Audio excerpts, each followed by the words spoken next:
Mizzou, and I'm from Omaha, Nebraska. Omaha, Nebraska. Omaha, Nebraska. Wow. Cows and corn. Yeah. Okay. So the reason we asked Linnea up here, we just saw that video, and they kept talking about the 27 million. Does anybody out there know what that number refers to? Go ahead back there in the last row. Go ahead. Oh, yeah, 27 million slaves in the world. Right. There are 27 million people who are enslaved in some capacity around the world at this time. Now, Linnea, how did you... the first question. Something Linnea did this last semester, but how did you first hear about human trafficking? I first really started to hear about human trafficking at a conference called Passion. We practice these responses. I've probably heard of before in Atlanta, Georgia.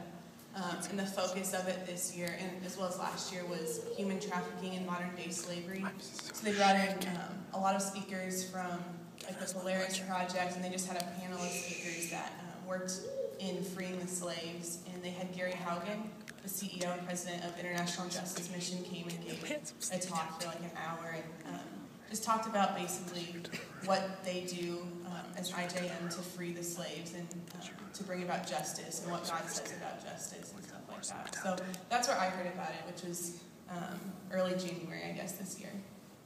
So you didn't really know or have a record mind around the idea that there were 27 million people around the world. Is that correct? Yeah, I mean, I'd heard of human trafficking and stuff before, but I didn't really know very much about it until January.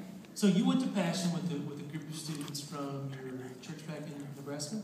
No, some girls that I know on campus at Mizzou, one of their churches was going, and they're in Illinois, so I just tagged along. It's Illinois. So you encountered this, you came to this awareness of 27 million people who are involved in some form of slavery around the world, and you got back to Mizzou, and what did you decide to do about that? Well, IJM had been talking about, there's this event that they did at campuses across the country, which we decided to make at Mizzou, and it's called Stand for Freedom, which I don't know if you've heard about it before, but it's a 27-hour stand to raise awareness and raise money for the 27 million people enslaved around the world. So me and like a couple of the friends that I went with to Passion just got together and talked about what we could do to make it happen on our campus. So we met once a week and just worked on planning this event.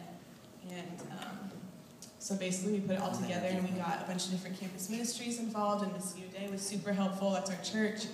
And we just got a whole bunch of people on board, which is awesome to see everyone come together for a cause like this. So we got it all put together and did the 27-hour stand, and we survived. And, one of the things that you commented before was how neat it was to see several groups specifically pull together and help. But it was, okay, what do you think was the short-term impact?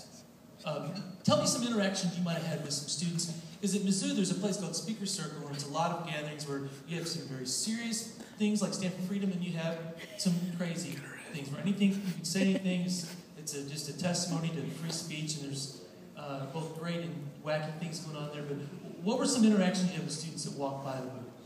Yeah, that was actually a really cool experience for me because I got to see a lot of people that were in the same position I was in before Passion, not having ever heard of the 27 million slaves, or really understanding what that meant. So what we did was we had people sign a petition that we were going to send to President Obama. So basically, like, I'd get out there with the clipboard and be like, hey, will you sign this petition to help end modern-day slavery? And they'd either be like, oh, yeah, sure, or, ha, ha, ha, what are you talking about? And so for the people that just, like, kind of laughed in my face, it was really cool to get to just talk to them about, like, what that really means and what that looks like in the world and in our country, too.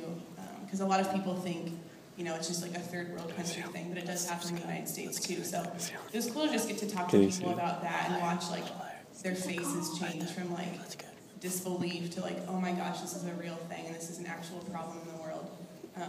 And I got to have some cool Jesus conversations, which was a good time. I don't know. It was just like an awesome experience. I don't know. Do you remember how many signatures we collected? I think we got 1,248 signatures, which was awesome because our goal was 1,000, so we surpassed that. We had a ton of great helpers that were just so eager to get out there and get signatures. So, how much money? You know, I like to get those signatures. I believe it was $1,931, which was like far beyond our expectations. So that was just a total blessing. So you've seen some kind of short-term impact. I mean, it's had an impact on you. It's had an impact on Missio Dei. And then you had some students walking by who, were like you, were not even aware this was going on. And some people even cracked some jokes, but you got to kind of educate them in a very loving manner. But so you've seen some long-term impact.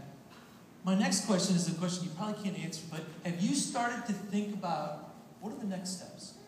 Yeah, we've kind of thought about it, and right now we're not exactly sure what it's going to look like, but me and some of my friends have talked about starting an IJM chapter at Missio, because there isn't one currently.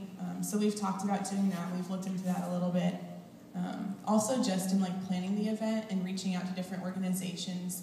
Like there's an organization called Central Missouri Stop Human Trafficking, and so I've made a connection with a woman there that I've been talking to, and she's always emailing me, telling me new events that are going on. So I built that friendship, and I've talked to the president of the Mizzou Stop Traffic organization, and so I have her contact information. I met with some people from another church in Columbia, and they get together once a week to pray for human trafficking. And so I've got to talk to them about that. And I don't know, just from the Stand for Freedom, I've formed different relationships that are going to aid in planning what our next step is going to be. Because it's definitely something that we don't want to just end, have it be 27 hours and we're done. It's definitely something that we want to continue to pursue and figure out how we can keep making an impact, I guess. Just to kind of close the episode, one of the things that we talked about at Missio Dei this last year was just getting more aware of mission, mercy, and service. And Linnea is on a team, a mission and service team, a mercy and service team that we started. And one of the things that we've been challenged internally at Missio Dei is at the beginning is just take a few baby steps. What can we do? Just a few steps. We branched out more to volunteers, and then we really helped support of the 4 students who started the Stand for Freedom. And we're not doing this to honk our horn, 2 or more from our church, but the challenge was first start with baby steps. And I think that this 27-hour event was a baby step. But what I want to do, I'm going to commit this to you, is that, Linnea, like I said, she's on our mercy and service team, that as you start to think long-term about what the next steps are, I want to commit as your pastor to walking alongside that and committing our work resources and our people to making this kind of thing happen. So I appreciate you and your heart and what you guys did. It was a neat experience. So it's thanks Linnea for coming.